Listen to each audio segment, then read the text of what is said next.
Hi everybody and welcome to my next tutorial. My name is Maltenan and today we're going to create this volume lightening effect.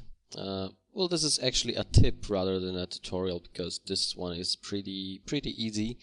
So okay, let's just start by creating a new composition. Let me just delete this and let's just create a new composition. And let's call this volume light, and let's create a new solid that is going to be our light source. Sorry for this. And next thing, we're going to use fractal noise to generate some random fractal noise. Okay, let's set the noise type to spline so the result is a bit smoother, and let's turn the complexity down to 2 and subsetting sub influence to 0 or maybe to 20%. So the results are very smooth.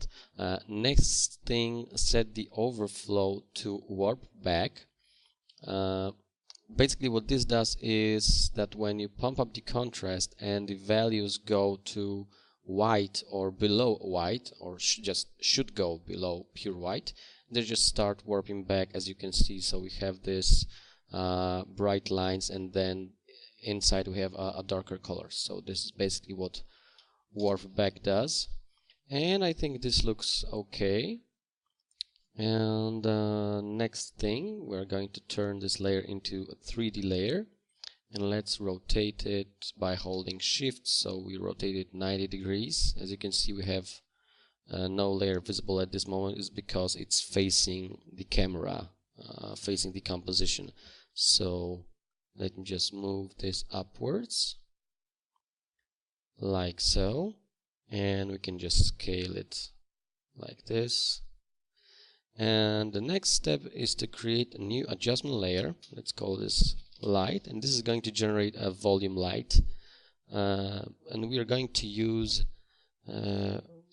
radial fast blur. That's right.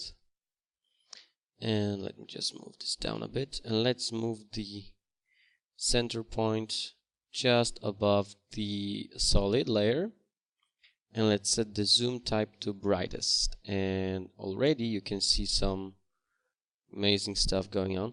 And yes, this is animating at the moment, so let's create a small animation. So let's go to evolution, let's alt click on the stopwatch, and let's type time times 50, I guess. That should be okay. Let me just render this out. And there you go. Nice volume lighting going on in the background. And this is also a transparent layer. So we have an alpha channel going on in here. So this is good if you would like to use some kind of a background. Let's create a new solid. Let's call this background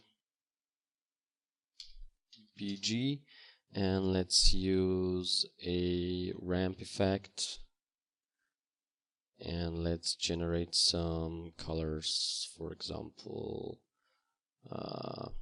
something like this, and maybe more greenish, like a deep ocean stuff.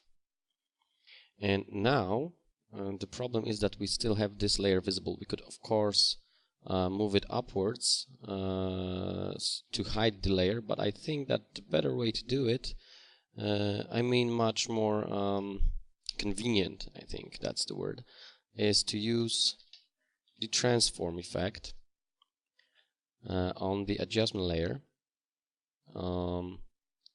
because of course we cannot have the background in this composition. Then this is just the volume lighting. So let me just turn this off. This was just for demonstration purposes. Because if we apply the transform effect, and turn off the uniform scaling. Let's just pump up the height, and maybe let's move the position upwards.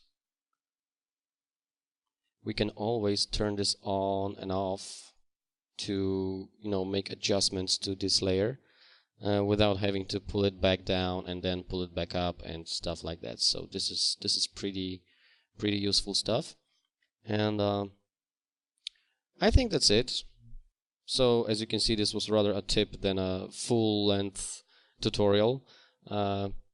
Anyway, I hope you've enjoyed it, and I would like to encourage you to visit my website www.maltenon.com to see more of my tutorials on Photoshop, After Effects, Audition, and basically all the Adobe Production Studio products. Thanks for tuning in. Cheers.